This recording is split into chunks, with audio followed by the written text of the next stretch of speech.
What is the age जब parents को stop लगा देना चाहिए, जब एक लाइन ड्रॉ कर देनी चाहिए कि आज के बाद मेरे बच्चे को या बच्ची को, लड़का और लड़की दोनों को, कोई गोद में नहीं उठाए। Hundreds of boys I can tell you clinic के ऊपर, the ones who reported के उनकी पुफियाँ, उनकी चाचियाँ, उनके जो फीमेल रिलेटिव्स हैं, how they have sexually abused them.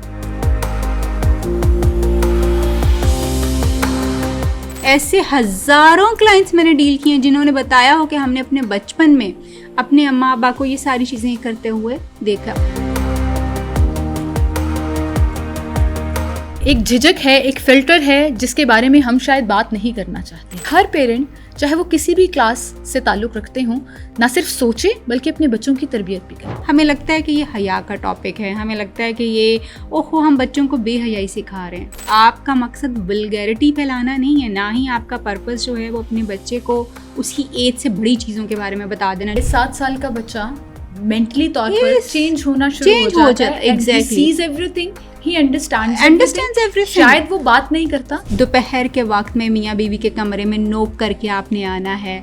कौन से ऐसे टाइम है जब मियाँ बीवी एक दूसरे के साथ होंगे। मैं 2 बच्चों की माँ हूँ, आज तक मेरी अम्मा ने मुझसे बात ही नहीं की है खुल कर। जब आप नहीं बात करेंगे, लेट मी टेल यू कि सोशल मीडिया बात करेगा। जब आप बात नहीं करेंगे तो आपके बच्चे को शेयर किए जाने में लिंक्स बात करेंगे।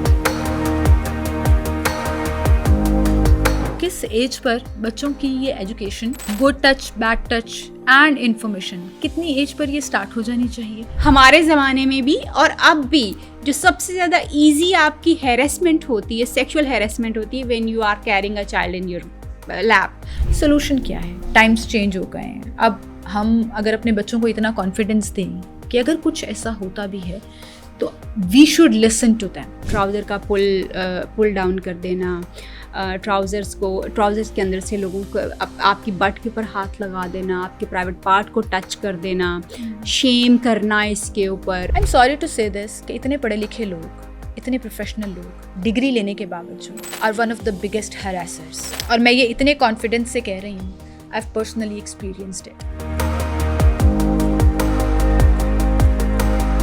अगर आपका बच्चा एग्जामिन हो रहा है, यू शुड बी देयर। आपको उसकी मौजूदगी में जो है, अपनी मौजूदगी में उसका एग्जामिनेशन करवाना चाहिए। मुझे ये लगता है कि सबसे टॉप प्रायोरिटी में बच्चों का जो कॉन्फिडेंस है, to talk about it, to react. Same move जो है उसने भी शुरू किया, body rocking and with contracting her private parts. फिर मैंने उसको पूछ लिया, मैंने कहा बेटा आप क्या कर रहे हो, क्या हो रहा है, ये क्या प्ले होता है? तो उसने कहा कि ये इसमें ना अच्छा लगता है।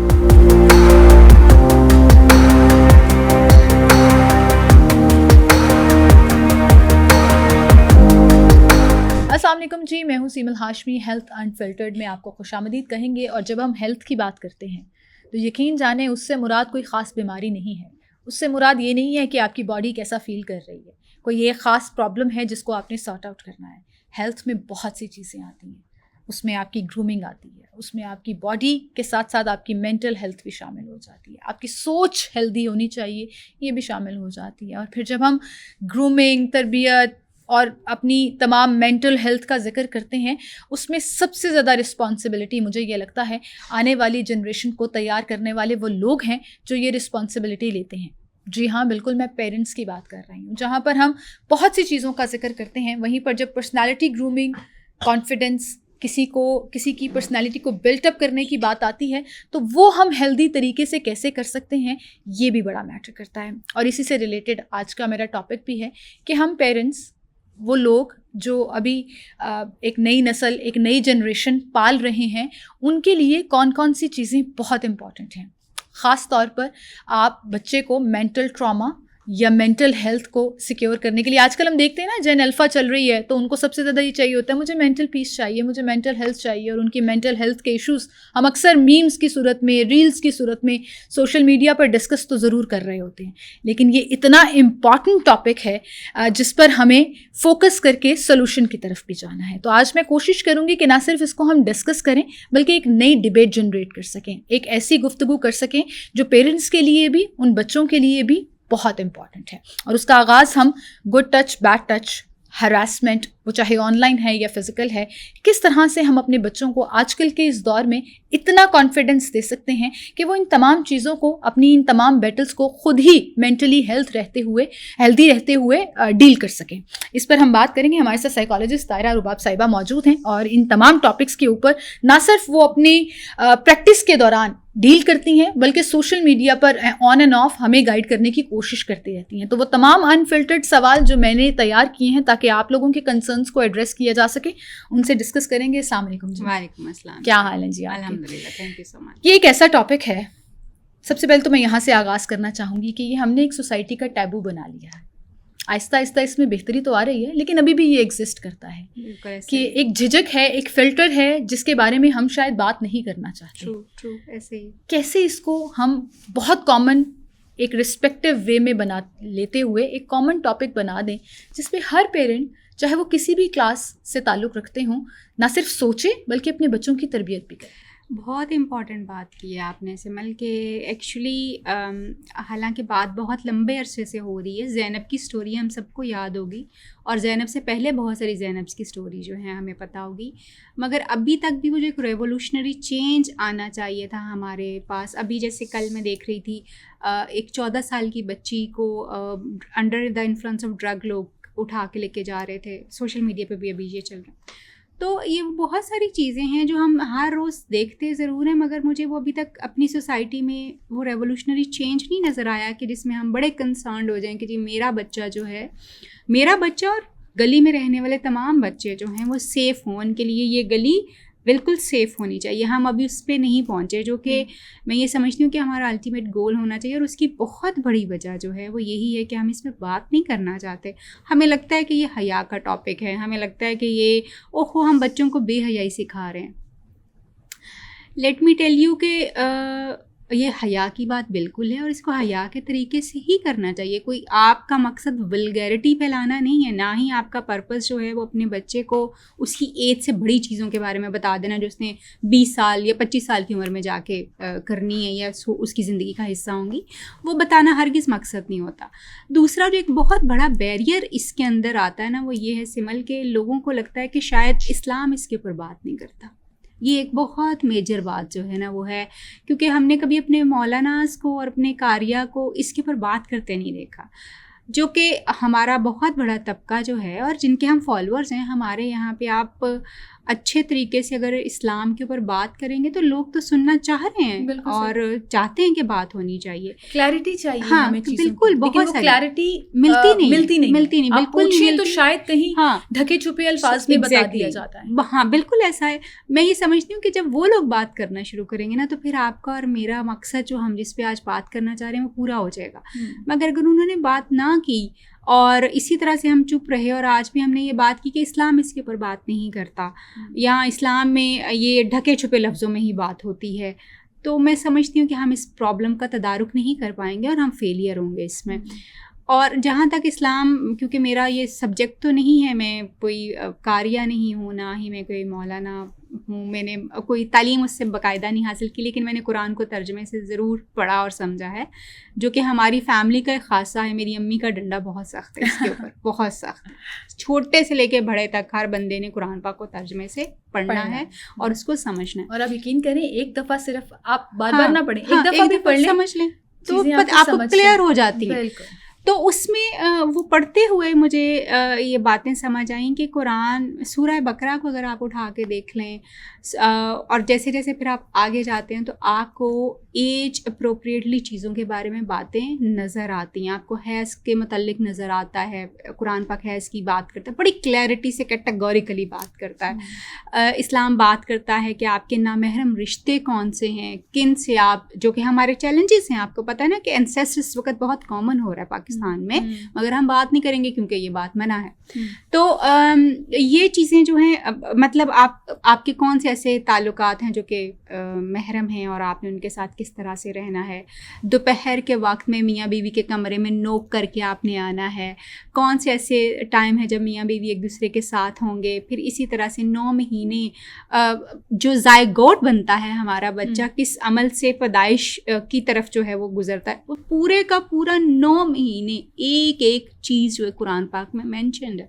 देन फिर जो है उसके बाद जो है 9 महीने के बाद डिलीवरी वाला टाइम, और वो सारी चीज़ें मेंशन्ड है ना, कितना अर्सा दूध पिलाना क्या है, दूध कितना पिलाना, एग्जैक्टली। अब ये देखें कि ये आप इतनी खूबसूरती से आपने ये बात की है कि ये सारी चीज़ें कुरान पाक में मौजूद है, लेकिन इसके बावजूद हमारे कल्चरल प्रेशर, हमारी सोसाइटी का प्रेशर इतना ज़्यादा है कि हम खुलकर इस बारे में बात ही नहीं। और एक बड़ी खूबसूरत बात जिसका चैलेंज जो मैं बहुत ज़्यादा फेस करती हूँ, आपको पता है कुरान पाक में मेंशन्ड है और अहादीस से भी हमें इस चीज़ का रेफरेंस मिलता है कि जो 7 साल का बच्चा होता है ना, उसके ऊपर उसको आपने नमाज के लिए कहना शुरू करना होता है, लेकिन उससे पहले आपने उसको अपने कमरे से अलग करना होता है। 7 साल का बच्चा जो अलग सोना चाहिए आपका, लेकिन हम देखेंगे बहुत सारी फैमिलीज़ में 7 साल का बच्चा जो है वो माँ बाप के साथ सोता है। उसके बहुत सारे कंस्ट्रेंट्स हो सकते हैं, उसके बहुत सारे प्रॉब्लम्स हैं, क्योंकि हम एक कमरे में रहते हैं, बिजली बहुत महंगी है, हम अपने रिसोर्स उस तरह, बहुत सारे रीजंस हैं। बट इवन देन जो है आपको ये चीज़ बड़ी कैटेगोरिकली बता दी गई है कि वो 7 साल का क्यों नहीं रह सकता, क्योंकि उसका दिमाग देखता सोचता समझता सब कुछ है।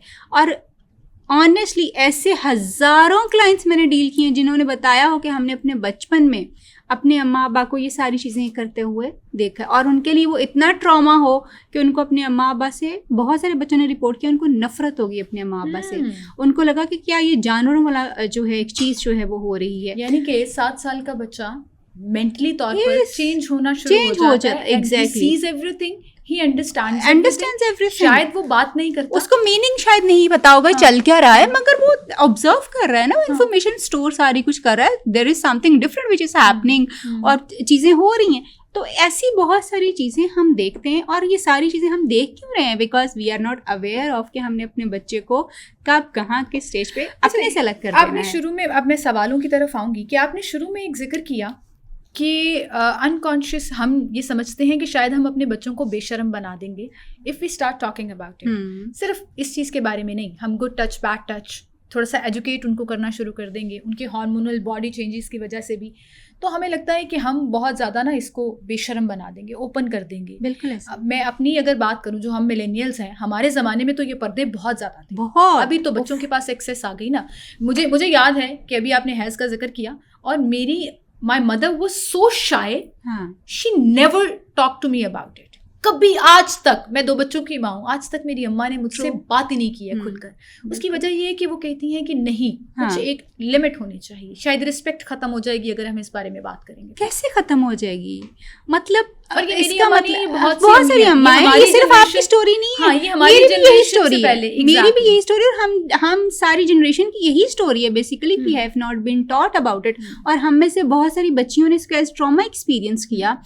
मतलब बहुत सारी बच्चियां बेचारी स्कूल में उनको हैज हो जाते थे, अब उनके ना टीचर्स उनको गाइड करते थे। इट्स समथिंग जो आपका इस्लाम भी आपको गाइड करता है, बताता है। और कोई टीचर नहीं बात करेगा, कोई आपको मैनेज करने की चीजें नहीं होंगी, और वो ट्रॉमा आज तक हम जी रहे हैं। हम आज भी, मतलब कई बच्चियां अभी तक स्टक हैं उस शेम में, उस गिल्ट में जो उस वक्त उनको इंड्यूस की गई। बहुत कुछ था, मगर हमने बात नहीं करनी देन अगेन, क्योंकि शायद हम शर्म बेहयाई की तरफ जो है वो जाना शुरू कर देंगे, लिहाज का पर्दा जो है वो ख़त्म हो जाएगा। ये बिल्कुल एक ऐसी बात, अब्सर्ड बात है, मैं इसको कहूँगी। जब आप नहीं बात करेंगे, लेट मी टेल यू कि सोशल मीडिया बात करेगा। जब आप बात नहीं करेंगे तो आपके बच्चे को शेयर किए जाने में लिंक्स बात करेंगे। अगर आप बात नहीं करेंगे तो उसके दोस्त बात करेंगे।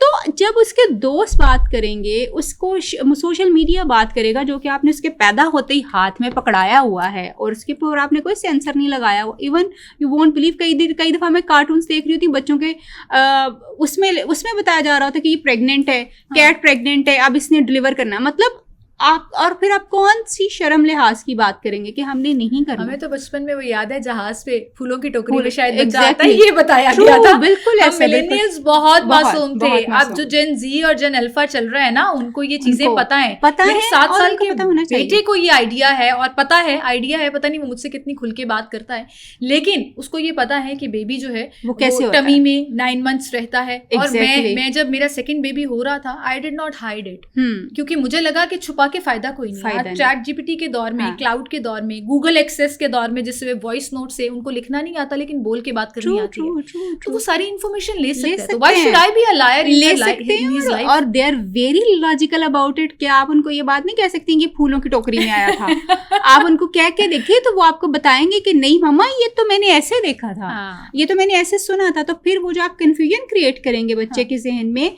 वो आपको झूठा साबित कर देगा और बच्चा कर देगा आपको डिस्टेंट, और बच्चा आपको कभी ट्रस्ट नहीं करेगा कि मेरी अम्मा या अब्बा जो है ये मुझसे गलत बात करते हैं। सो यू रियली, हाँ, आपको अब सीखना जरूर है कि आपने, क्योंकि वो बच्चा है, आप उसको उस तरह से नहीं बता सकते जैसे आप एक एडल्ट को बता सकते हैं। आपने उसकी जुबान में, उसके तरीके से उसको सिखाना शुरू करना है और उसको बताना है। बताएंगे तो आपका बच्चा महफूज हो जाएगा उन सारी चीजों से जिन चीजों का आपको डर है। अच्छा, टाइम्स हैव चेंज्ड। हाँ। जैसे अभी हम बात कर रहे हैं ना कि हम अपने ज़माने में खामोश भी हो जाया करते थे, ज़्यादा सवाल भी नहीं करते थे। अब बच्चे सवाल भी करते हैं, काउंटर भी करते हैं और डिमांड भी करते हैं। True. मुझे नहीं याद कि मैट्रिक से पहले मुझे इन चीज़ों का कभी कोई आइडिया भी था। हम अपनी पर्सनल लाइफ और जो देखने वाले हैं वो अपने अपने रिलेट कर सकते हैं। एग्जैक्टली। जैसे आपने भी कहा कि सिमल ये आपकी बात नहीं है, मेरे साथ भी ऐसा है। हम मिलेनियल्स का ये एक प्रॉब्लम था। ये चैलेंज है हमारा और उसको हम फेस कर रहे हैं अपनी लिटरल लाइफ में, अपने शादीशुदा जिंदगी में। आपकी प्रोफेशनल ओपिनियन में, एक तो किस एज पर बच्चों की ये education, good touch, bad touch and information, कितनी एज पर ये स्टार्ट हो जानी चाहिए? और हमें कोई तरीका बताएं कि वो लिहाज का पर्दा भी रहे लेकिन बच्चों को हम अवेयर भी कर दें और मजबूत भी बनाएं। ये बहुत इम्पॉर्टेंट है और मैं ये समझती हूँ कि हर माँ बाप की जिम्मेदारी है, प्राइमरीली उनकी जिम्मेदारी, अपने बच्चे की प्रोटेक्शन, उसको एजुकेशन, उसको अवेयर करना माँ बाप की जिम्मेदारी। आप खुद करेंगे तो आप बहुत अच्छे तरीके से कर लेंगे, कोई और करेगा तो बहुत और तरीके से करेगा, और फिर आप उस किए गए को मिटाना आपके लिए बड़ा मुश्किल हो जाएगा। तरीका जो है ना सिमल, हम समझते ही हैं कि शायद एज अप्रोप्रिएट सेक्स एजुकेशन जो है वो शुरू होती है शायद 8, 10, 12 साल की उम्र में। No, not at all. It starts when a child is born. आपको पता है 1.5 ईयर की एज के ऊपर हम अपने बच्चे के जहन में पहली कॉम्प्लेक्सिटी जो है वो डालते हैं अबाउट सेक्सुअलिटी। और वो होती कैसे है, आप भी उसमें से गुजरी होंगी। बहुत सारी माएँ ये गलती करती हैं और जो बच्चे को कॉम्प्लेक्स कर देती हैं बाद की ज़िंदगी में। 1.5 ईयर की एज में क्यों कह रही हूँ, 1.5 ईयर की एज ये होती है कि जिसमें बच्चा अपने जेनिटेलियास को एक्सप्लोर करता है। आपने देखा होगा जैसे ही आप उसको अनपैम्पर करते हैं ना, वो अपने आप को टच करना शुरू कर देता है, फिर उसके साथ प्ले करता है, एक्सप्लोर कर रहा है। अच्छा, अब हम माएँ क्या करती हैं? हम डांटती हैं, यस, ना करो, गंदा, ना करो, डोंट टच, गंदा गंदा। What we are doing, we are putting something very negative in his brain. उसको नहीं पता क्या है, वो तो अपनी एक स्टेज को गुजार रहा था जो उसकी नॉर्मल डेवलपमेंटल स्टेज है, मगर आपने उसको हैम्पर कर दिया विद समथिंग नेगेटिव। आपने उसको फॉरबिडन कर दिया। yes. और फॉरबिडन चीज जो है वो हमेशा अट्रैक्टिव होती है and then you have planted something negative. ये गंदा है, ठीक है। अब आपने पहली वो गलती वहाँ पे कर दी जब आप उसको एज अप्रोप्रिएटली ट्रेन करें। इसका आसान तरीका क्या होता है कि आप उसको, वो एक उसकी नॉर्मल स्टेज है, वो उसका कोई कुछ भी नहीं है एक्चुअली।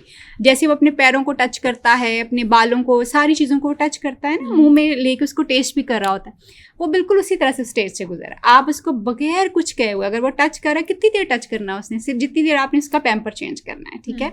आप उसको टच करने दें, let him go through, yes, clean करने के बाद आप उसको टच करने दें, उसको एक्सप्लोर करने दें। कोई अच्छा और बुरा लफ्ज़ कुछ भी ना कहिए। जितनी देर में आप उसको पैम्पर कर देंगे उतनी देर में उसकी वो चीज़ जो है वैसे ही साथ ही ख़त्म हो जाएगी, ठीक है। नेक्स्ट टाइम जब आप पैम्पर चेंज करेंगे तो आपको कुछ भी कहने की ज़रूरत नहीं, लेट हिम एक्सप्लोर कि वो क्या है, उसकी जो भी है, यस। अच्छा, उसके बाद अगला जो आप एक उसके ऊपर दूसरा जो एक पॉइंट आप स्ट्रिक्टनेस का डालते हैं या सेक्सुअलिटी उस वक्त चैलेंज होना शुरू हो जाती है बच्चे की जब 2.5 ईयर का टाइम आता है and parents start toilet training. Toilet training बड़ी इंपॉर्टेंट होती है बच्चे बड़ी की, मुश्किल भी और होती मुश्किल भी, यस, बहुत चैलेंजिंग, बहुत मुश्किल और बहुत ही ज़्यादा इंपॉर्टेंट। आपको पता है जिस बच्चे की टॉयलेट ट्रेनिंग अच्छी नहीं होती, लेट होती है या स्ट्रिक्ट होती है, टेंट्रम वाली बहुत ज़्यादा होती है, वो बच्चा उतना ही ज़्यादा साइकोलॉजिकली डिस्टर्ब होता जाता है अपने लिटरल लाइफ के अंदर। अच्छा। टॉयलेट ट्रेनिंग इतनी इंपॉर्टेंट है। अच्छा। और पेरेंट्स अगर उसको लेट शुरू करते हैं तो it has really significant effect on the child personality के ऊपर, बहुत ज़्यादा इफेक्ट जो है उसका आता है। सो जब आप अपने बच्चे को टॉयलेट ट्रेन कर रहे हो, ये उसकी सेकेंड सेक्शुअल स्टेज है जिसको आपने बड़े अच्छे तरीके से गुजारना है। और टाइमली 2.5 साल का बच्चा जो है ना वो आपको समझना शुरू कर देता है, अपने क्लूज़ को जो है वो रजिस्टर करना शुरू कर देता है और आप उसमें कंडीशनिंग पैदा करना शुरू करते हैं। येस, अब उसने अगर पो की है तो आप उसके पैम्पर के ऊपर थोड़ा सा उसको टैप करते हैं कि अच्छा ये बताना चाहिए, ये बताना चाहिए होता है, पो करते वक्त बताते हैं। अच्छा, वो अब बोलता तो नहीं है, कुछ भी नहीं करता, लेकिन वो उसको समझ आना शुरू हो जाती है। आपने देखा होगा बच्चे इशारा करते हैं कि पैम्पर गंदा हो गया, कोई ऐसी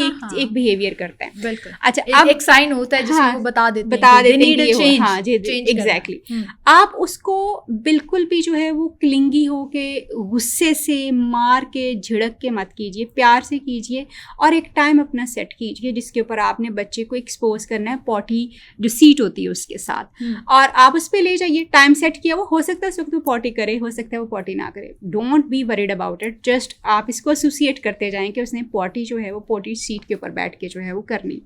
जितना स्मूथली आप उसकी स्टेज को गुजारेंगे उतना ही सेक्सुअली बेहतर ग्रो करेगा और पॉजिटिवली ग्रो करेगा। यस, टॉयलेट ट्रेनिंग का अल्टीमेटली आपकी बॉडी ग्रूमिंग, यस, कॉन्फिडेंस और तमाम चीजों से ताल्लुक है। बहुत गहरा ताल्लुक, बहुत गहरा ताल्लुक है, क्योंकि साइकोलॉजिस्ट ये जानते हैं। और हम जब हिस्ट्री लेते हैं, पेरेंट्स हैं, बाकायदा तौर पे पूछते हैं कि इसकी टॉयलेट ट्रेनिंग कैसे हुई थी, किस उम्र पे की गई थी, तो ताकि हम अपनी असेसमेंट को पूरा कर सकें कि बेसिकली हो क्या, प्रॉब्लम कहाँ पे।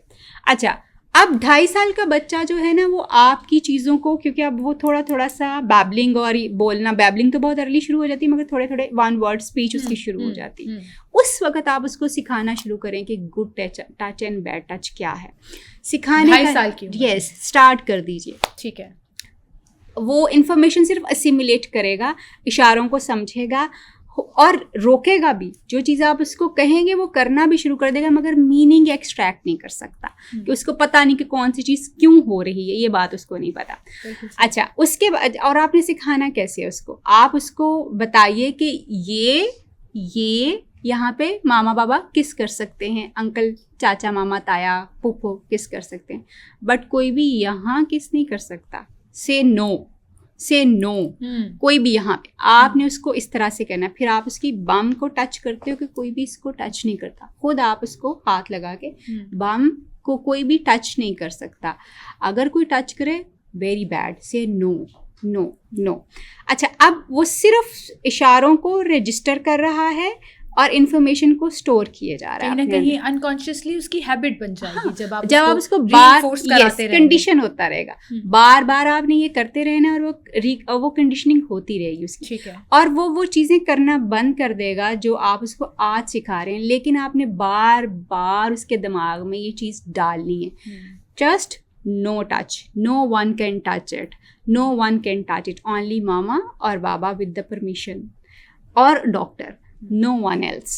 आपने उसको, यानी कोई भी, इसको उर्दू में बताना ज़्यादा बेहतर होगा कि आपकी चेस्ट, आपकी बम, आगे और पीछे से आपकी पी की जगह, और आपसे बच्चे को ये नहीं समझ आएगा कि प्राइवेट पार्ट का मतलब क्या है ना। प्राइवेट पार्ट तो आपने पेरेंट्स के लिए भी कह रही थी जो हमें सुन रहे हैं। एग्जैक्टली, आपने लफ्ज इस्तेमाल करना है, जो भी आप बच्चे के प्राइवेट पार्ट्स के लिए लफ्ज इस्तेमाल करते हैं, जैसे बम अक्सर हम यूज़ करते हैं, नो यूज़ करते हैं, चेस्ट के लिए आप जो भी यूज़ करते हैं लफ्ज़, वो आप वही लफ्ज़ बच्चे को बार रिपीट कीजिए। 2.5 साल की उम्र, 2.5 साल की, 2.5 साल की उम्र में आप ये सब स्टार्ट कर दीजिए कि इनको सिर्फ ये प्राइवेट पार्ट्स हैं, इनको कोई टच नहीं कर सकता, और आपने किसी को किस नहीं करने देना। नो, हाँ, क्योंकि वो भी 2 लफ्ज़, किस, नो, यस, किस, यस, और फिर आप उसको करके दिखाइए और इससे करवाइए। ठीक है, फिर वो उसकी वो चीज़ें पक्की होना शुरू हो जाएंगी। 2.5 साल से आप इसको शुरू कर दीजिए। बाय द एज ऑफ 4 और 5 उसको कम्प्लीटली ये चीज़ें इतनी अच्छी याद और एप्लीकेशन भी होना शुरू हो चुकी होगी। बच्चा किसी, आप देखेंगे कोई भी उसको किस करने लगेगा, वो फौरन मना यूं कर करेगा, देगा कि नो मत करेगा। करें, हाँ। हाँ जी बिल्कुल। और अगर कोई करेगा तो वो आपको आगे बताना शुरू कर देगा। सो 4 साल की उम्र तक आपका बच्चा जो है good touch and bad touch के लिए बिल्कुल तैयार हो चुका हुआ, उसको समझ आ चुकी है कि क्या है। देन अब आता है कि आपने किसी की गोद में बैठना है कि नहीं बैठना, वेरी इंपॉर्टेंट।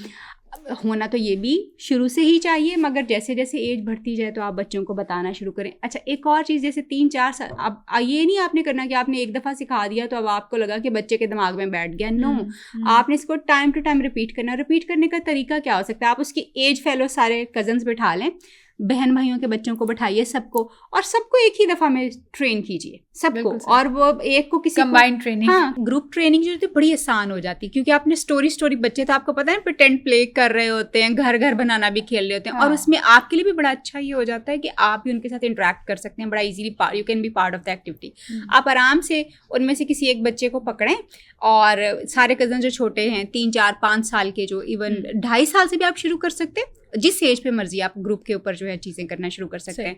और 3-4 साल का हो जाए तो ख़ास तौर पे आप सबको कजन्स को इकट्ठे करें और बताना शुरू करें। अच्छा, मुझे कौन बताएगा कि जी कहाँ टच नहीं करना चाहिए बेबीज को, और कौन टच कर सकता है, कौन टच नहीं कर सकता। हाँ, एग्जैक्टली, एक्टिविटी। अगर इसमें मैं डिस्क्लेमर भी दे दूं एक, और वार्निंग भी दे दूं कि अगर आपकी उन बच्चों के पेरेंट्स से अच्छी बनती है तो जबरदस्ती किसी के बच्चों को मत खींचिएगा, ये एक अलग कहानी शुरू हो जाती है। एग्जैक्टली। और ये भी रहिए कि कंफर्टेबल, एग्जैक्टली, कि ये ना होना शुरू हो जाए कि जी ओहो हमारे बच्चों को कैसी तालीम दी जा रही थी। तो उसमें वो सारे जो चेक्स है ना वो आपने पहले कर लें। जो लोग समझते हैं कि ये एक चीज़ अच्छी है, आप उन बच्चों के साथ जो है वो प्ले कर सकते हैं और उनको बता सकते हैं। फिर एक बच्चा जो है आके बताएगा, अच्छा यहाँ पे नहीं टच कर सकते, यहाँ पे मना होता है, यहाँ पे टच। फिर वहीं पे आप इंट्रोड्यूस करवाइए कि किसकी जो है वो गोद में बैठना जो है वो कैसा। आपको पता है बहुत सारे लोग जो हैं हमारे ज़माने में भी और अब भी, जो सबसे ज़्यादा ईजी आपकी हैरेसमेंट होती है, सेक्शुअल हैरेसमेंट होती है, when you are carrying a child in your lap, आप उसको बैठाते हैं। Very unfortunate, very unfortunate. और मैं समझती हूँ कि अडल्ट्स जो हैं उनको ये समझ भी नहीं आती कि यार ये बच्चे हैं, आप इनसे क्या प्लेजर एक्सट्रैक्ट करेंगे। But since we are living in this society, तो हम बहुत सारी चीज़ों को शायद उस तरह से एलिमिनेट ही नहीं कर पा रहे, but we need to train our children कि वो बेचारे एटलीस्ट अपने आप को सेफ खुद जो है वो कर सकें। ऑफ कोर्स उनको मीनिंग तो नहीं पता चलता। व्हाट इज द एज जब पेरेंट्स को स्टॉप लगा देना चाहिए, जब एक लाइन ड्रॉ कर देनी चाहिए कि आज के बाद मेरे बच्चे को या बच्ची को, लड़का और लड़की दोनों को, कोई गोद में नहीं उठाएगा? ये तो आप किसी भी एज पे कह सकते हैं, 3-4 साल की एज पे तो यस श्योरली। लेकिन अगर आप कहना चाहते हैं कि जी आप पहले से एक अपनी बाउंड्री सेट करना चाहते हैं, आप वो कर सकते हैं, वो साथ बैठे हैं, आपके गोद में बैठना ज़रूरी नहीं। मगर छोटे बच्चे, क्योंकि इसके ऊपर अक्सर चाचा मामा ताया खाला पुप्पी को बहुत प्यार आ रहा होता है, तो वो फिर बिठाना भी होता है और आपको अच्छा भी लग रहा होता है। बट वी वेरी केयरफुल कि वो एक कोई बंदा जो होता है ना, उसकी रेपुटेशन जो होती है वो ऑलरेडी फैमिली में उस तरह की ज़रूर होती है किसी एक बंदे की। एटलीस्ट आपको अपनी वाइब, एग्जैक्टली वाइब्स के ऊपर, एग्जैक्टली वो आपको, तो खास तौर पे उन लोगों के लिए जो है आप उनको कह सकते हैं कि जी नो, ये और ये आपका राइट है, आपका बच्चा, उसकी प्रोटेक्शन आपकी जिम्मेदारी है। देन जो है आपने क्योंकि देखा होगा कि ज़्यादातर जितना भी सेक्सुअल हैरेसमेंट, बैड टच जो आता है, जो कि आपके इवन सेक्सुअल अब्यूज़ जो आता है, वो नियरेस्ट फैमिली मेम्बर्स होते हैं, आपके करीबी रिश्तेदार होते हैं, आपके कजन्स होते हैं, आपके खाला मामा चाचा ताया होते हैं। स्टेटिस्टिकली प्रूवन भी है। 70% हरासमेंट के, रेप केसेस के, जो ये गुड टच और बैड टच की कंप्लेंट्स हैं, वो आपकी रिलेटिव्स हैं। बिल्कुल, वो एक्सटेंडेड फैमिली भी हो सकती है, लेकिन इमीडिएट फैमिली भी हो सकती है, जो आपके घर में रह रहे हैं, जो आपके इर्द के लोग हैं। बिल्कुल ऐसा है। और ये मैं समझती हूँ कि दिस इज़ वेरी अलार्मिंग कि आपको अपने बच्चे को अगर आप नहीं बताएंगे तो वो बच्चा मिसयूज होता जाएगा। बहुत सारे ऐसे केसेस सिमिल मैंने देखे हैं क्लिनिक के ऊपर, जो आके बताते हैं कि जी हमारे चचा हमारे साथ ये किया करते थे, हमारे मामा हमारे साथ ये किया करते थे, पुप्पो, इवन पुप्पो की कहानियाँ बहुत सारी हैं कि वो कैसे टच करती थी बॉयज़ को। तो ये actually this is very very alarming. ये इतना पर्दों के पीछे छुपा हुआ एक ऐसा कड़वा सच है जिसके बारे में ना बात की जाती है, जिसके बारे में ना सोचा जाता है, सोचा ही नहीं जा सकता, और पूरी जिंदगी ट्रॉमा आप कैरी कर रहे हैं। True, hundreds of boys I can tell you clinic के ऊपर, द वंस हु रिपोर्टेड के उनकी पुफियाँ, उनकी चाचियाँ, उनके जो फीमेल रिलेटिव्स हैं, how they have sexually abuse them. how they have sexually abused them. और हम समझते हैं कि लड़कों को तो कोई खतरा नहीं। हाँ, तो लड़के भी उतने ही खतरे का शिकार हैं वल्नरेबल जितना लड़कियां। मैं समझती हूँ लड़का ज्यादा है, क्योंकि वो इजीली आप बाहर जाता है ना, वो ज्यादा एक्सपोज्ड है टू द वर्ल्ड, ज्यादा एक्सपोज्ड है। और लड़के आपको पता है सेक्सुअली उनकी जो सॉडमी वगैरह होती है, जो सेक्सुअली अब्यूज होते हैं, वो लड़कियों से ज्यादा होते हैं। ये भी स्टैटिस्टिक्स हैं। और वो लड़कियों के थ्रू भी होते हैं और आदमियों के थ्रू भी होते हैं। एग्जैक्टली, क्योंकि वो मेल और फीमेल दोनों ही उनको अब्यूज कर रहे होते हैं। अच्छा, इसमें अब मैं ज़रा आ जाती हूँ पेरेंट्स के लिए सोल्यूशन के ऊपर। ये तो वो तमाम डार्क रियलिटीज़ हैं हमारी सोसाइटी की जो एग्जिस्ट करती हैं, और हम उसको अनसीन कर लेते हैं, भूलने की कोशिश करते हैं। सोल्यूशन क्या है? टाइम्स चेंज हो गए हैं। अब हम अगर अपने बच्चों को इतना कॉन्फिडेंस दें कि अगर कुछ ऐसा होता भी है तो we should listen to them. हमारे पेरेंट्स ने कभी नहीं सुना, नहीं, या हम अपने पेरेंट्स को कभी नहीं बता सके, और वो जनरेशनल एक चीज़ चली है। आप बात कर रही आए, हम करते आए। एग्जैक्टली, मैं आपकी बात काट रही हूँ सिमल। आप बात कर रही हो और मुझे वो फीमेल्स याद आ रही हैं जिन्होंने मुझे बताया कि they have been abused sexually in their home, and when they just share this with their mother, तो माओ ने चुप करा दिया। और माओ ने ये कहा कि तुम खुद ही कर रही होगी ये सारा कुछ। और माओ ने ये भी कहा कि मैं कुछ नहीं कर सकती, तुम्हें ही ये चीज़ डील करनी है।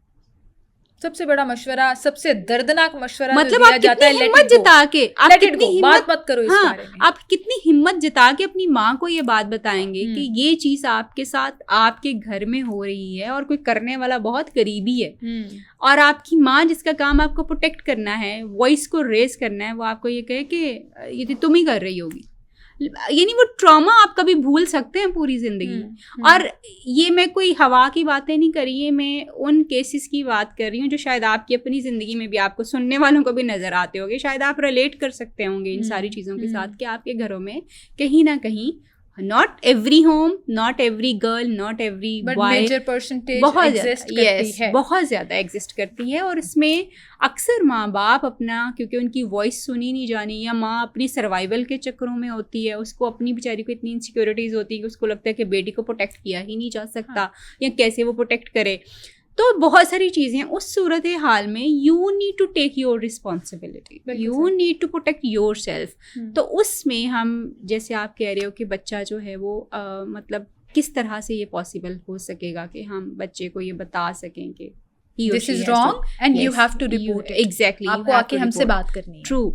मगर वो कैसे होगा सिमल, खुद देखो ना, बच्चा जो आपसे डरता होगा वो तो आपको नहीं आके बता सकता कि मेरे साथ, क्योंकि आपने तो उसको गलत कह देना है उसी, और ऐसा होता रहा और ऐसा होता है। तो आप शुरू से जब बच्चे के साथ एक ऐसा दोस्ताना माहौल करेंगे, या जब आप उसको एज अप्रोप्रिएटली खुद ट्रेन कर रहे होंगे ना, फिर बच्चा बताएगा आपको कि मेरे साथ बुरा क्या हुआ था। मुझे क्लास में बहुत ज़्यादा बच्चे जो एक्सप्लॉइट होते हैं, आपको पता है अक्सर मुझे याद है हम लोग अपना ना ये कर रहे थे, हमारी प्लेसमेंट चल रही थी, ट्रेनिंग के दौरान की बात कर रही हूँ। एक स्कूल के अंदर, गवर्नमेंट का एक बड़ा स्कूल था, very famous school and very hi fi school. Yes, government का हाई फाई, वेरी फेमस, और बड़ा वो एक अच्छा स्कूल समझा जाता था, बड़ा कॉम्पिटिशन स्कूल में था। वहाँ पे हम लोगों की प्लेसमेंट थी, तो वहाँ पे हमने बहुत सारे लड़के जो टीन्स में थे, दे रिपोर्टेड के क्लास में जो है ट्राउज़र का पुल डाउन कर देना, ट्राउज़र्स के अंदर से लोगों को आपकी बट के ऊपर हाथ लगा देना, आपके प्राइवेट पार्ट को टच कर देना, शेम करना इसके ऊपर, और इवन समटाइम्स लड़कों का एक दूसरे को टच करवाना, ये बहुत कॉमनली हो रहा होता था। और बच्चे ये सेक्सुअल बुलिंग, एग्जैक्टली, जो शायद पेरेंट्स को नहीं पता कि स्कूल में हो रही होती है, until unless आप अपने बच्चे को कॉन्फिडेंस दें। आप कॉन्फिडेंस देंगे तो ये होगा। ये रिपोर्ट मैंने गवर्नमेंट स्कूल सिर्फ इसलिए किया कि उस वक्त, क्योंकि मैं खुद अंडर ट्रेनिंग थी, तो हमारे लिए उन चीज़ों को एब्जॉर्ब करना बड़ा चैलेंजिंग था। और ये बात तो मुझे याद है कि आपके स्कूल के ज़माने में भी, इवन लड़कियों के स्कूल के ज़माने में भी, लड़कियां इसी तरह से आपको बैड टच जो है वो स्कूल्स में करती होती हैं। और हम क्योंकि उसको एक मजाक में और हंसी में डाल देते हैं, and we even don't talk about it, क्योंकि कोई टीचर बात नहीं करता। अच्छा, देखिए, हम हर एस्पेक्ट को डिस्कस कर रहे हैं, जहाँ आपने स्कूल्स का, ऐसी जगहों का जिक्र किया जहाँ बच्चों ने जाना ही है, और बच्चों का चूँकि हम जिक्र कर रहे हैं, और घर का, फैमिली का जिक्र भी किया, फिर एक एलिमेंट आ जाता है स्ट्रेंजर डेंजर का। जो मैं स्ट्रेंजर डेंजर मेरे मुंह से इसलिए निकल गया क्योंकि मैं आजकल घर में बहुत ज़्यादा रीइंफोर्स कर रही हूँ। मेरी 3 साल की बेटी है और बेटे को तो पता है, उसको मैंने बताया हुआ, समझाया हुआ। अब मैं अपनी बेटी की ट्रेनिंग कर रही हूँ। Ask your son to do that. वो अपनी बहन को आपसे ज़्यादा अच्छा समझा सकेगा। हाँ, I think you're right, but somehow कहीं ना कहीं वो बीच में ना डालने की कोशिश कर रहा होता है, कुछ अपनी एडवाइस देने की कोशिश कर रहा होता है। वो बहुत अच्छा बता सकता है हम ना please don't pull the mirror down, वो ऐसे आपको टच कर लेगा मुंह पे, शीशा नीचे नहीं करना, अपनी मासूमाना अंदाज में कि 3 साल का फर्क है दोनों में। अब मेरा सवाल ये है कि कभी कभी ऐसा होता है कि आप पेरेंट्स बहुत ज़्यादा जब कॉन्शियस होते हैं, वो इतना रीइंफोर्स करा देते हैं कि बच्चों का कॉन्फिडेंस किल होना शुरू हो जाता है। जैसे मैं अब अपने बेटे से एक एग्जांपल दे रही हूँ कि मैं अपने बेटे से कहूँ कि जाओ मार्केट से सामने से कुछ ले आओ, मैं बिल्कुल सामने खड़ी हूँ, आप यहाँ खड़े हो, मैं अभी आ रही हूँ, ही वोंट लेट मी गो। वो डिपेंडेंट ज्यादा होना शुरू हो जाता है, अटैचमेंट ज्यादा होना शुरू हो जाता है। तो मुझे कहीं कहीं गिल्टी भी फील होता है, और बहुत से पेरेंट्स इससे रिलेट करेंगे कि शायद मैं अपने बच्चे को ये सारी इन्फॉर्मेशन देके, good touch, bad touch, stranger danger concept, कहीं ना कहीं मैं शायद उसका इंडिपेंडेंसी वाला और कॉन्फिडेंस वाला एलिमेंट किल कर रही हूँ। एग्जैक्टली, और ये होता है। आपने बहुत खूबसूरत एग्जांपल दिया and you are very daring, क्योंकि मैं खुद इसमें से गुजर रही हूं। Of course. अच्छा, इसका जो सिमल, इसका जो तरीकाकार है ना कि आपने करना कैसे है, आपने अपने बच्चे को ये कॉन्फिडेंस भी शुरू से ही देना। मसलन जैसे आप देखो, गोरे जो है ना अपने बच्चे को जब ट्रेन करते हैं, वो ग्रोसरी स्टोर्स में अपने बच्चे को साथ लेके जाते हैं और उनका बच्चा अपनी एक ट्रॉली लेके चलता है, ठीक है। अब वो क्यों कर रहे हैं ये? बच्चे ने तो कुछ भी उठा लेना है, लेकिन पहले से बताया जाता है जो आपको चाहिए होगा, जो चीज़ें आपकी ज़रूरत की हैं वो आपने इसमें रख लेनी। अब this is how they are building the confidence, और उसमें पर्सनैलिटी ग्रूमिंग। और वो अब बच्चा देखें चीज़ें उठाएगा, सेंसिबली डिसीजन मेकिंग करेगा, और उसके साथ सिर्फ वो उठाएगा जो उसको चाहिए होंगी। दूसरा, उसको पता चलेगा कि कहाँ कहाँ उसने जाना है, किस किस आयल को उसने जो है वो विजिट करना है। ये सारी चीज़ें उसकी साथ साथ जो फिर वो रो में जाके खड़ा भी होगा और अपना बिल भी करवाएगा। जब आप बच्चे को बैड टच और गुड टच सिखा रहे हो, तो साथ साथ आपने उसको छोटी छोटी चीज़ों के साथ एक्सपोज भी करना है। जैसे एनिमल टच की तरफ लेके जाएं, जैसे आप उसको कहें अच्छा जाओ, शुरू से अच्छा जाओ वहाँ जाके उनके साथ प्ले कराओ, बच्चों के साथ प्ले कर लो। ये सारी एक्टिविटीज़ आपको साइमल्टेनियसली बीइंग पेरेंट्स करनी पड़ेगी, तब आप वो इक्विलिब्रियम जो हम तवाज़न क्रिएट करना चाहते हैं आप कर सकेंगे। ये नहीं हो सकता कि आज मैं उनको डरा रही हूँ और कल मैं उनको बहादुर बना रही हूँ, ये नहीं हो पाएगा। दोनों को साथ साथ लेके चलना पड़ेगा। यस, और ये बताना पड़ेगा बेटा कि ऐसा नहीं होगा कि आपको डेंजर दुनिया में नजर नहीं आएगा, ऐसा नहीं होगा कि लोग आपको परेशान भी नहीं करेंगे, सब कुछ होगा, मगर how you have to face it, ये बताना जरूरी। सिर्फ बचना जरूरी नहीं है, उसके साथ आपने मुकाबला कैसे करना है ये बताना ज़्यादा ज़रूरी जो है वो है। जैसे हमने कहा कि देखो, हम जितना भी अपने बच्चों को प्रोटेक्ट कर लेंगे ना, जितना भी प्रोटेक्ट कर लेंगे, हम उनको 100% सेफर इन्वायरमेंट नहीं दे सकते, दुनिया में कहीं नहीं दिया जा सकता, ठीक है। अब लेकिन हमने उनको ट्रेन कर दिया है कि तुमने बताना है आके, ठीक है। ये हो सकता है, परेशान नहीं होना, हो सकता है आके बताना जरूर है मम्मा को, ताकि वी डील विद इट, उसको हम डील करें, या फिर हम आपको बताएं, या फिर आप उसको बताते हो कि अगर कुछ ऐसा हो तो आपने बाइट करना है। मुझे इस बाइट से याद आया, मेरी 4 साल की नीस है, सारे इकट्ठे हुए थे बच्चे, तो क्योंकि उन सबको अब मैंने ट्रेन किया हुआ है सारी चीज़ों के लिए कि अच्छा, और उनकी माओं को पहले ट्रेन किया कि तुम लोगों ने कब कहाँ कहाँ क्या करना है। तो सब बच्चे ना इकट्ठे हुए थे, तो मैंने पूछना शुरू किया कि अच्छा क्या करते हैं हम लोग ना, और अगर कोई हमें अपनी गोद में बिठा के हमें बुरा लग रहा हो उसका टच, तो हमें क्या करना चाहिए। तो अब वो 4 साल की थी, शी सेड कि हमें वी शुड रन अवे, हमें भागना। और अच्छा अगर भागे ना तो दूसरी आगे से क्या बोली, इसके आपने बाइट करना है, जोर से बाइट करना है आपने, और फिर आपने जो है वो चले जाना। I think these are the signs जो पेरेंट्स फॉरन कैच करते हैं। हाँ बिल्कुल। तो वो what I tell my kids कि you have to be very loud, हाँ you have to be loud in reaction. Yes, कोई अगर आपको अनकंफर्टेबल फील हो रहा है, if you think somebody is touching you against your will, जो आपको लग रहा है कि आपके लिए कंफर्टेबल नहीं है, scream as loud as you can. और बच्चों को पता चल जाता है कि अनकंफर्टेबल और बुरा टच है, क्योंकि उन्होंने कभी वो टच एक्सपीरियंस नहीं किया होता।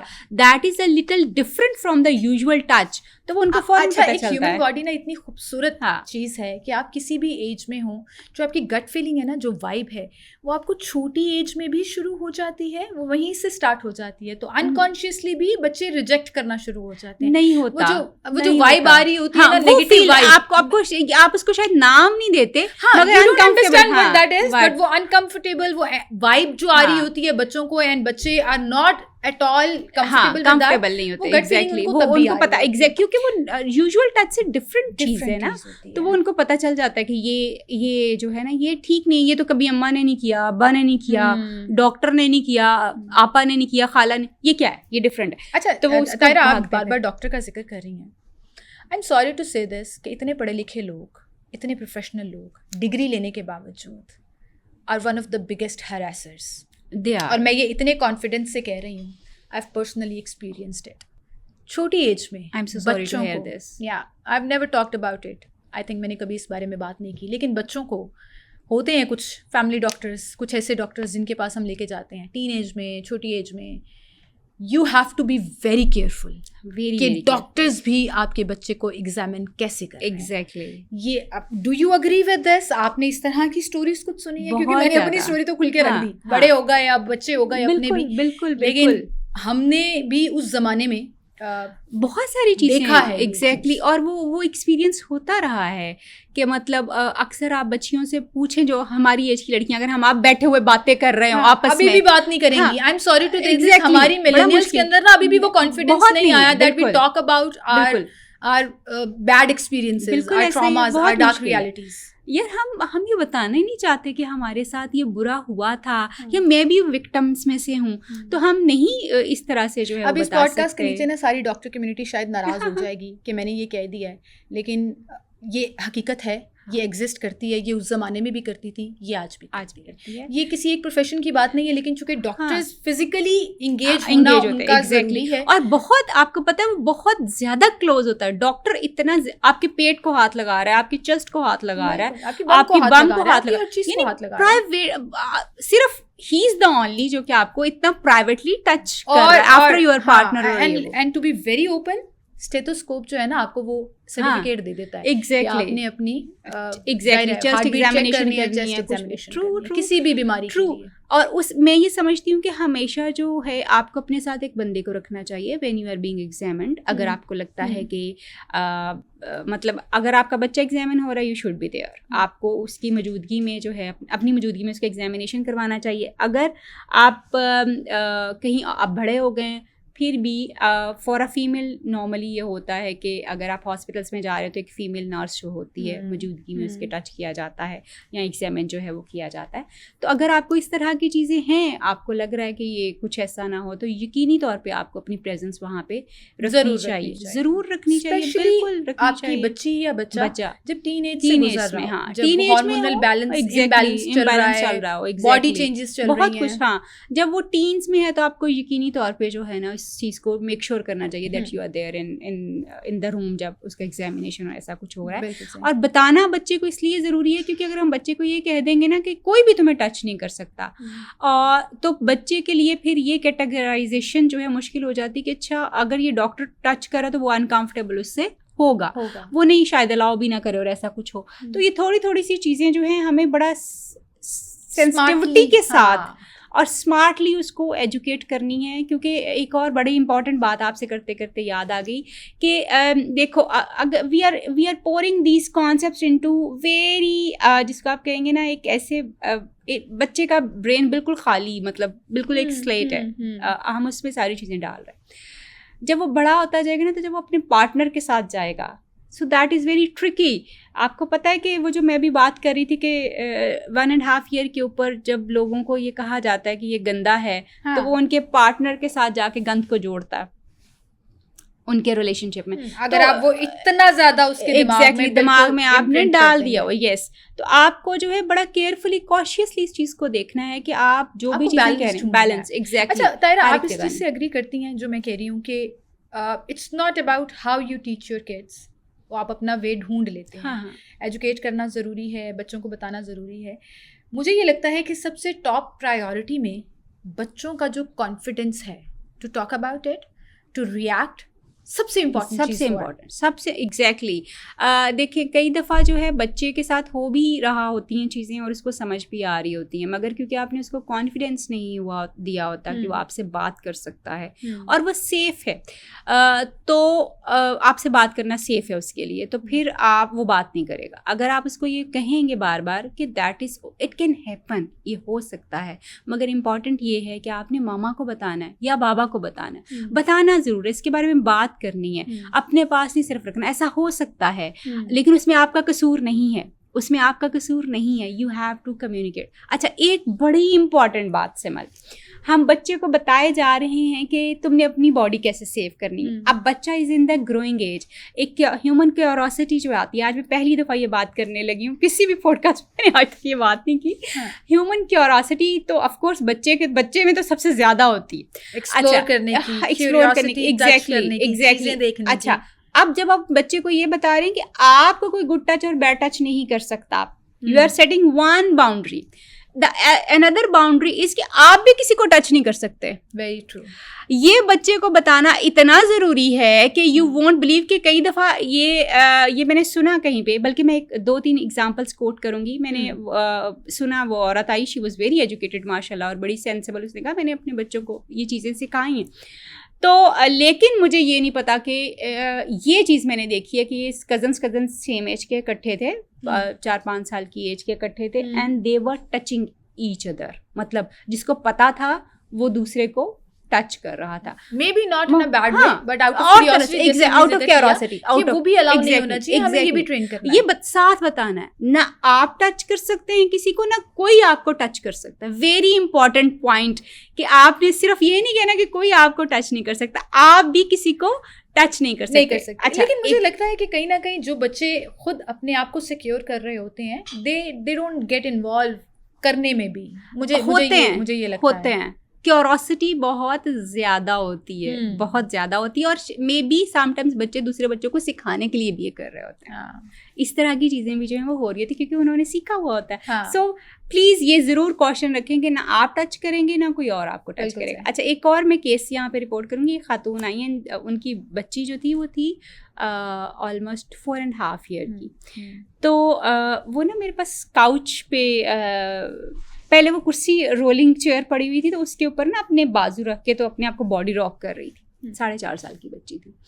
तो मैं ना परेशान हुई कि नॉर्मली बच्चियां जो है ना, एक पर्टिकुलर मूवमेंट थी वो। अच्छा, अब मैंने उससे पूछा कि घर में भी ऐसे करती है, तो शी सेड कि हाँ ये घर में भी ना ऐसे करती है। तो मैंने कहा तो आपने पूछा कि ये क्या कर रही होती है इससे? तो she was getting sweating after, मतलब वो प्ले भी कर रही थी और उसके साथ वो ये भी कर रही थी। तो मैंने उसको ना कहा कि आपने पूछा है कि ये क्या कर रही होती है? तो कहती यस, मैंने इससे पूछा है कि ये खेल रही होती है, ऐसे सोफे पे भी लगी होती है, घर के चेयर्स पे भी लगी होती है, बेड पे भी लगी होती है ऐसे। मैंने कहा ओके। मैं ना अब वहाँ पे मैं तो कॉन्शियस हो गई और मुझे थोड़ी समझ भी आ गई कि व्हाट इज़ हैपनिंग एक्चुअली। मैं चुप कर गई कि अब उसकी बेटी है, मैं उसको नहीं कह सकती कुछ भी, और फिर वो मेरी क्लाइंट है। तो थोड़ी देर बाद वो बच्ची ना मेरे पास काउच पे आके लेट गई, and then she started the same move जो है उसने भी शुरू किया, body rocking and with contracting her private parts और टच करना। फिर मैंने उसको पूछ लिया, मैंने कहा बेटा आप क्या कर रहे हो, क्या हो रहा है, ये क्या प्ले होता है? तो उसने कहा कि ये इसमें ना अच्छा लगता है, मज़ा आता है। मैंने कहा कहाँ मज़ा आता है? And she pointed her private part. She was 4.5, इतनी सी एज। यस। अच्छा, अब उसको नहीं पता वो क्या कर रही है, she does not know it at all, लेकिन उसको क्योंकि वो अपनी बॉडी के एक नॉर्मल स्टेज में से गुजर रही है जिसमें accidentally she have explore that, और उसमें वो चीज़ें आ गई। तो मैंने उसकी अम्मा को कहा कि इसका कसूर नहीं है, ना ही ये कुछ गलत कर रही है अपनी तरफ से, कुछ भी ऐसा नहीं कर रही, बट क्योंकि वो अपनी एज में से गुजरी है, you have to stop her playing this बार बार। You need to be that vigilant towards your kids. अगर वो कुछ ऐसा कर रहे हैं तो आप काइंडली जो है उसको ज़रूर देखें, एड्रेस करें। हाँ, एड्रेस करें, और कोई डांटना नहीं, कोई कुछ नहीं, बस इग्नोर करके उसको कहें कि अच्छा स्टॉप दिस, कुछ और खेल लो जाके, कुछ और डिस्ट्रैक्ट कर दें। ये छोटी छोटी चीज़ें हैं जो पेरेंट्स को आई थिंक फोकस करने की ज़रूरत है, and we are being very open about it. उसकी वजह ये है कि किसी को somebody has to talk about it, किसी को इस बारे में एड्रेस करने की ज़रूरत है। अच्छा तायरा, जब हम ये सारी चीज़ें डिस्कस कर रहे हैं, वहीं पर गुड टच बैड टच के साथ कुछ, चूँकि हम एजुकेशन की बात भी कर रहे हैं, बच्चों को इन्फॉर्मेशन देने की बात भी कर रहे हैं, कुछ बच्चों के भी बड़े एज इन अप्रोप्रिएट क्वेश्चंस आ रहे होते हैं. How do we manage that? कौन से क्वेश्चंस को एड्रेस करना है, कौन से क्वेश्चंस को अभी लेटर स्टेजेस के लिए छोड़ देना है? ये बहुत इंपॉर्टेंट, बहुत क्रिटिकल और सेंसिटिव है. सिमल, सबसे पहले तो मैं आपको ये बताऊंगी कि I am writing a book जो कि ये सारी चीज़ें एड्रेस कर रही होगी इंशाल्लाह ताला, और वो टीन्स के लिए और उनके पेरेंट्स के लिए ख़ास तौर पे, यानी एज अप्रोप्रिएटली आपने बच्चे को ट्रेन कैसे करना है विद एक्टिविटीज़ एंड एवरीथिंग. इंशाल्लाह ताला very soon I am going to launch that. अच्छा, उसमें सवाल जो है ना, आप बच्चे से पूछिए कि अच्छा आपने कहाँ से सुना था ये, उससे सवाल पूछिए कि ये सवाल आया कहाँ से है. ठीक है, What was the origin of it? हाँ, so that you get the idea कि शायद उसकी किताब में होगा ये, उसके सिलेबस का हिस्सा ना हो ये सवाल कहीं पे, और हो सकता है उसने कहीं वीडियो में देखा था. अच्छा, आप बताओ मुझे इसके बारे में, ये क्या है.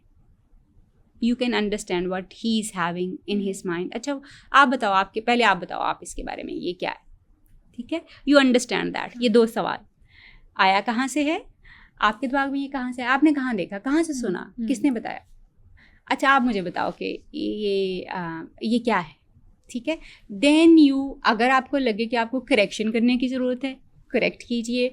अगर आपको लगे कि इन्फॉर्मेशन ऐड करने की ज़रूरत है, ऐड कीजिए, और उसको बताइए, उस सवाल को बिल्कुल एड्रेस कीजिए, क्योंकि अब वो टाइम नहीं आया कि आप इसको कहें कि ये लेटरल एज के. हाँ, ये if he is asking that question, that means कि आप उसको अप्रोप्रिएटली वहां तक पहुंच गया. आप उसको अप्रोप्रिएटली उस वक्त उसकी एज के हिसाब से इन्फॉर्मेशन, राइट इन्फॉर्मेशन उसके एज के हिसाब से दे दीजिए. अच्छा, एक से ज़्यादा बच्चे होते हैं, फोकस शिफ्ट हो जाता है पेरेंट्स का.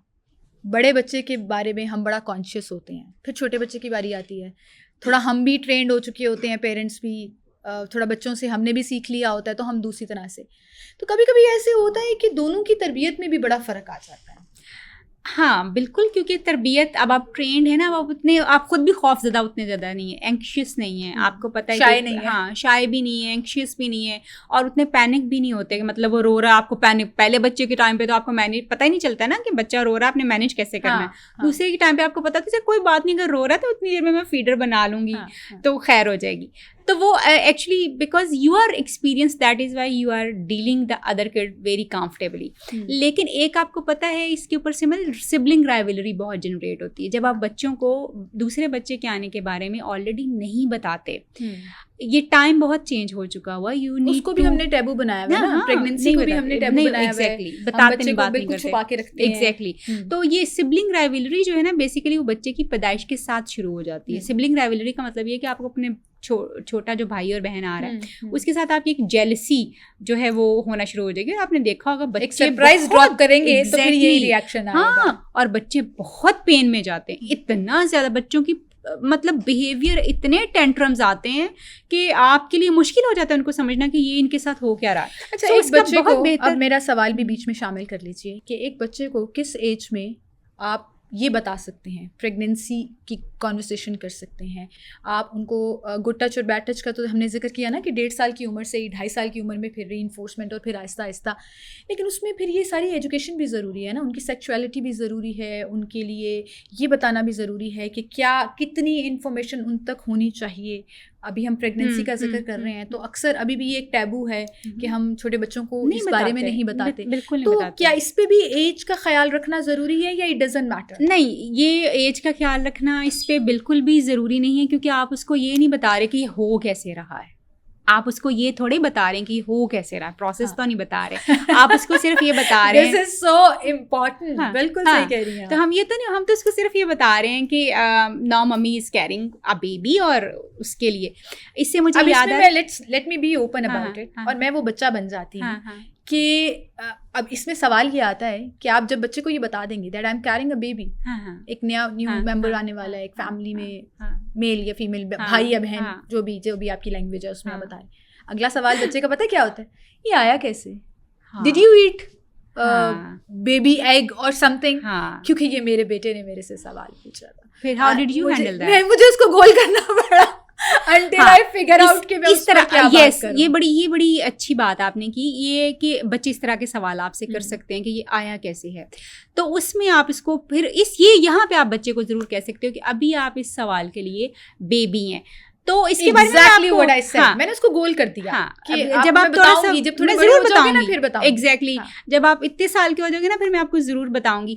अभी के लिए ये इंपॉर्टेंट है कि हम इस वक्त जो है mamma is going to have a baby, और वो आपका छोटा बहन और भाई जो है वो है होगा, तो हमने उनके साथ किस तरह से ट्रीट करना। अच्छा, बड़ी इंपॉर्टेंट बात सिमल ये है कि ये वो स्टेज है व्हेन यू आर कंसीव्ड, तो आपने अपने बच्चे का ताल्लुक अपने दूसरे बच्चे के साथ बनाना है। बिल्कुल। अगर आपने वो पॉजिटिवली डेवलप कर लिया तो वो जो बहन भाइयों की या भाई भाई की मोहब्बत होगी ना, वो अनडिनाएबल होगी, वो बॉन्डिंग बहुत स्ट्रांग हो जाती है, वो पर्सनालिटी के ऊपर बड़ा एक असर डालेगी। और यूजुअली जो है मुझे याद है कि हमारे घर बेबी आने वाला है मेरे भाई की तरफ ना, तो अच्छा उनका जो छोटा बेटा है वो तकरीबन कोई 4-4.5 साल का है, तो वो अक्सर अपनी माँ से पूछेगा कि अच्छा, उन्होंने वही स्टोरी उसको सुनाई ना कि मतलब बेबी जो है वो आने वाला है, तो उसने पूछ लिया कि ये कैसे आना है, तो उसने उसको फिर उसी तरह से हैंडल किया कि ये अल्लाह ताला की तरफ से जो है ना वो उन्होंने he has given us this gift, और ये गिफ्ट अभी मम्मा की बैली में है, तो फिर जो है ना वो आएगा। तो अच्छा, वो अपनी माँ को क्या कह रहा, मोटी होती जा रही हो आप,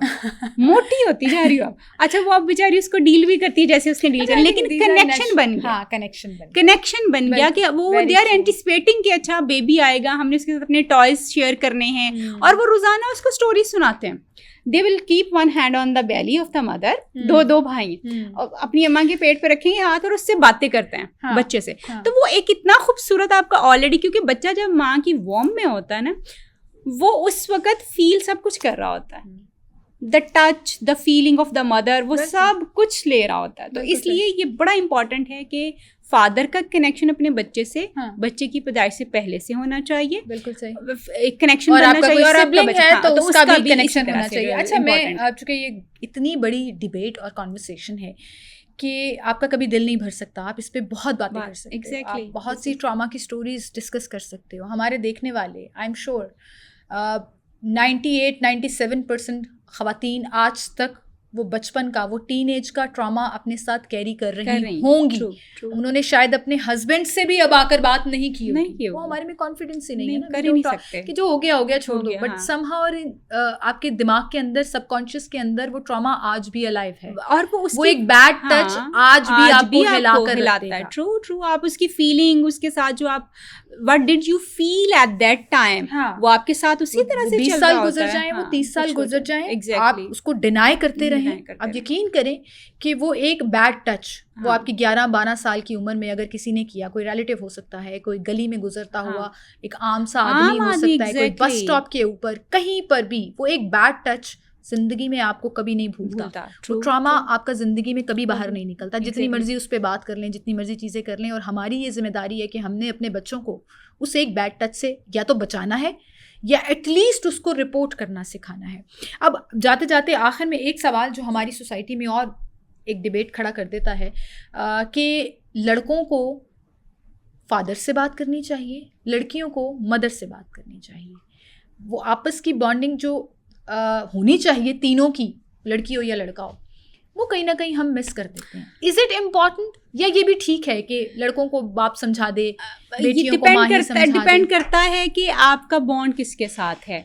अच्छी बात यही होती है कि फादर जो है वो अपने बेटे को समझाए, और जो मदर है वो अपनी बेटी को जो है वो समझाए। बट मुझे याद है कि अभी थोड़े दिन पहले की बात है, तो एक मेरी क्लाइंट ने मुझे फ़ोन किया यूके से कि जी मेरे बच्चे जो है ना दे आर ग्रोइंग, और फादर उनके जो है वो नहीं है, तो I want to teach them. तो मैं अब दोनों लड़के हैं, मैं उनको किस तरह से जो है वो एजुकेट करूँ। वेरी वैलिड क्वेश्चन, क्योंकि ये बहुत खवातीन नहीं जो सिंगल पेरेंट हैं और उनके लड़के हैं, बेटे हैं, उनको नहीं समझ आता कि वो कैसे एजुकेट करें अपने बच्चों को या उनकी तरबियत करें। और वो फिर हमने पूरा सेशन उसके ऊपर किया, और फिर मैंने उन्हें कहा कि अगर इफ़ यू अलाउ मी तो मैं आपके बच्चों को ट्रेन कर सकती हूँ आपके साथ मिलके। यू स्टार्ट द टॉक, और जहाँ जहाँ मुझे लगेगा कि मुझे इन करने की ज़रूरत है तो वो मैं बात जो है वहाँ पे कर लूँगी। And we did that. और फिर उसने जो है फिर मैंने उन्हें ये भी बात समझाई कि एक दफ़ा आपका और मेरा बात करना काफ़ी नहीं है, अभी तो शायद वो इतने ओपन भी, उनको समझ भी नहीं आई होगी, but we have talked about, एक दो चीज़ें उनके दिमाग में बैठी होंगी। ट्राई के जी आप अब आप को पता चल गया है, आपको भी पता चल गया कि आपके बच्चे की शाइनेस जो थोड़ी सी वेव ऑफ हो गई है, तो आप उससे बात कर सकती हैं बहुत इजीली। सो माओं को और बाप को सबसे पहले देखो सिमल, बात होगी कैसे? जब मुझे बात करनी आएगी, जब मुझे पता होगा मैंने अप्रोप्रिएट लव्स बात कैसे करनी है और कितनी बात करनी है, और हम इसी पे ही नहीं सीखना चाहते। बट मैं आपको एक इंटरेस्टिंग बात ये बताऊंगी कि विद द हेल्प ऑफ अल्लाह ताला, बेशक ये अल्लाह का करम होता है, उसने अपने बंदों को चुना होता है किसी काम के लिए, और मैं बड़ी शुक्रगुजार हूँ कि उसने मुझे इस काम के लिए चुना है। बड़ी गालियां खाई हैं लोगों से सिमल, और बड़ी लानतें खाई हैं ऑनेस्टली, और लाइफ थ्रेट्स फेस किए। Talk about it. हाँ, बहुत लाइफ थ्रेट्स, इतने ज़्यादा लाइफ थ्रेट्स फेस किए हैं कि अब लोगों से मिलना जुलना भी भूला हुआ था। I never interact with people, और ग्रुप में मैं नहीं जाती रही बहुत लंबे टाइम के लिए। लेकिन अब मैं उन सब सुनने वालों का बहुत शुक्रगुजार हूँ कि जिनकी हेल्प सपोर्ट मेरे साथ रही। अब मैं देखती हूँ कि बाप अपने बेटों को लेके आते हैं मेरे पास क्लिनिक पे कि जी इनकी एज है, इनको एजुकेट कर दीजिए, या हमें एजुकेट कर दीजिए। मैं देखती हूँ हम इनको कैसे, माएँ अपने लेक्चर्स के लिए आएंगी कि हम, क्योंकि हम पेरेंट्स की ट्रेनिंग्स करवाते हैं बिल्कुल कि आपने किस तरह से इसको जो है वो कैरी करना है, और इसी तरह से हम पेरेंट्स की मर्जी से उनके टीन्स को भी ट्रेन करते हैं। बिल्कुल सही, पेरेंट्स की इजाज़त से उनके टीन्स को भी उनकी मौजूदगी में ट्रेन कर रहे हैं। और ये ट्रेनिंग वही करा रहे होंगे जो बहुत ज़्यादा कॉन्शियस हैं, एग्जैक्टली, जिनको उनके बच्चे पूरी जिंदगी का एक स्कार एग्जैक्टली ना ले लें, या फिर उनकी अपनी जिंदगी में कोई ट्रॉमा होगा, उनकी अपनी जिंदगी they had been through that, तो इसलिए वो फिर जो है उसको करना चाह रहे हैं, उसकी इंपॉर्टेंस को वो समझते हैं। तो मैं उन सारे माँ बाप का बहुत शुक्रगुजार हूँ कि उन्होंने ये सोचा कि उनके बच्चों को इस चीज़ की ज़रूरत है, और मैं समझती हूँ कि ये हर बच्चे का हक है। बिल्कुल, कि आप उसको प्लीज़ आप उसका हक है और आपकी जिम्मेदारी है। आपने एक बच्चा दुनिया में सिर्फ एक इंसान पैदा करने के लिए नहीं पैदा किया, आपने कोई अच्छा मुस्तकबिल देने के लिए, उसकी अच्छी तरबियत, एक अच्छी शख्सियत जो है मुआशरे को देने की कोशिश करनी है आपने। तो उसका ताल्लुक उसके बचपन से बहुत ज़्यादा। बिल्कुल सही। अगर आपने उसको आज तो कैरी आपने कर मुझे लिया हैरान कर दिया जब आपने ये बोला ना कि पॉटी ट्रेनिंग का ताल्लुक समहाउ आपके कॉन्फिडेंस से, आपकी सेक्सुअल लाइफ से, आपकी हर जिंदगी में जैसे जैसे आप बड़े हो रहे हैं, और बहुत बड़े बड़े साइकोलॉजिकल प्रॉब्लम्स के साथ, साइकोलॉजिकल प्रॉब्लम्स के साथ। तो ये it was an eye opener for me कि एक्चुअली अगर if you think about it, it does make sense. और अगर साइकोलॉजी में ये टर्म यूज हो रही है तो there is a research behind it, जिसके बाद ये बात जो है वो बड़ी कॉन्फिडेंटली की जा रही है। बड़ी खूबसूरती से आपने इसका एंडिंग नोट दिया कि जहाँ पेरेंट्स को ट्रेन होने की ज़रूरत है क्योंकि उन्होंने आगे बच्चों को ट्रेन करना है, वहीं पर इस चीज़ के बारे में बात करने की भी बहुत ज़रूरत है। टैबू बनाने के बजाय आप बहुत मुहज़्ज़ब अंदाज में भी, बहुत डिसेंट अल्फाज में भी आप किसी के नॉर्म्स को, किसी के कल्चर को, मतलब अपने किसी भी ट्रेडिशन को ब्रेक किए बगैर इस बारे में ना सिर्फ बात कर सकते हैं बल्कि एक अच्छी जनरेशन जो है वो मार्केट में ला सकते हैं। एग्जैक्टली, हमारी मार्केट जो है ना बड़ी खराब आई हुई है पीछे, जो हमने मिलेनियल्स ने जो फेस किया है ना, अगर किसी 4 लोगों को बिठा के भी आप बात शुरू कर देना तो आप इन मर्दों के, इन सोसाइटी बनाने वालों के, इन खवातीन के जो इस चीज़ को नहीं मानती, रोंगटे खड़े हो जाएं। लेकिन आप यकीन करें कि every girl is carrying such a baggage, जो मैं बड़े कॉन्फिडेंस से बोल रही हूँ कि आप सोच भी नहीं सकते। I second you सिमल, और मैं उसमें सिर्फ लड़कियां नहीं, मैं लड़कों की भी बात करूंगी कि हमारा हाँ, लेकिन आपने सही कहा कि लड़का भी ऑनेस्टली आप लोगों के लिए ये सुनना शायद अजीब है, मगर क्योंकि मैं तो एक स्पेसिफिक चीज़ को डील करती हूँ तो मुझे इसलिए आप लोगों से थोड़ा सा ज़्यादा पता है कि लड़के जितने ज़्यादा सेक्सुअली अब्यूज़ होते हैं शायद लड़कियाँ उतनी नहीं होती हैं। तो हमारी रिस्पॉन्सिबिलिटी एक ऐसा मुआशरा क्रिएट करने की है जहाँ पे बेटा और बेटी दोनों ही महफूज हों, क्योंकि वो हमारे हैं ना। बेटा और बेटी महफूज होने से मुराद अक्सर हम लोग टैग कर देते हैं, फिर रिस्ट्रिक्शन लगाना शुरू कर देते हैं कि यूनिवर्सिटी नहीं भेजना, कॉलेज नहीं भेजना, जॉब करने के लिए नहीं भेजना। आप यकीन करें, यूनिवर्सिटी जाने वाली लड़की या लड़का, जॉब करने वाली लड़की या लड़का उतना हरासमेंट का शिकार नहीं होते जितना घर रहने वाले लड़का या लड़की होते हैं। अग्री करती हैं आप इस बात से? क्योंकि जॉब करने वाला, यूनिवर्सिटी जाने वाला या वाली are confident enough to deal with that. हाँ, लेकिन उनके खतरात और बहुत बढ़ जाते हैं सिमल। जो हमारी जॉब पे जाने वाली बच्ची, आपको पता है बस में हैरेस हो रही है, बिल्कुल, रिक्शे पे हैरेस हो रही है, अगर वो स्कूटी चला रही है तो स्कूटी पे लोग उसके ऊपर बातें कस रहे हैं, उसको शेमिंग की तरफ लेके जा रहे हैं. So we need to create such society जहाँ पे everybody is feeling comfortable and they are living their life that they want, the way they want it. So हमें देखो, बच्चे ने सोसाइटी नहीं क्रिएट करनी, सोसाइटी हमने क्रिएट करनी है. इन्वायरमेंट हमने एग्जैक्टली हमने वो इन्वायरमेंट देना है जहाँ हमारा बच्चा और बच्ची दोनों ही, रिगार्डलेस ऑफ के वो तुम्हारा बच्चा है मेरा बच्चा है, सबके कलेक्टिव है, तो हमने उसको मेक श्योर करना है कि वो जहाँ भी जा रहा है, छोटी एज में भी और बड़ी एज में भी, वो सेफ है, वो सेफ, बिल्कुल इमोशनली, फिजिकली, सेक्सुअली. बिल्कुल सही कहा आपने. Thank you so much तायरा for being with us and for talking about it, क्योंकि डिबेट शुरू करना हमारा काम था. एक इशू जिसके बारे में, वो इशू भी नहीं है, एक तरबियत का एंगल जो शायद इग्नोर हो जाता है, उसके बारे में बात करना हमारा काम था. अब आप उसको अपनी लाइफ में किस तरह से इम्प्लीमेंट करते हैं और अपनी लाइफ में उसको कैसे लेकर चलते हैं, ये आप पे डिपेंड करता है. इसी के साथ मुझे इजाज़त दीजिए. अल्लाह हाफ़िज़.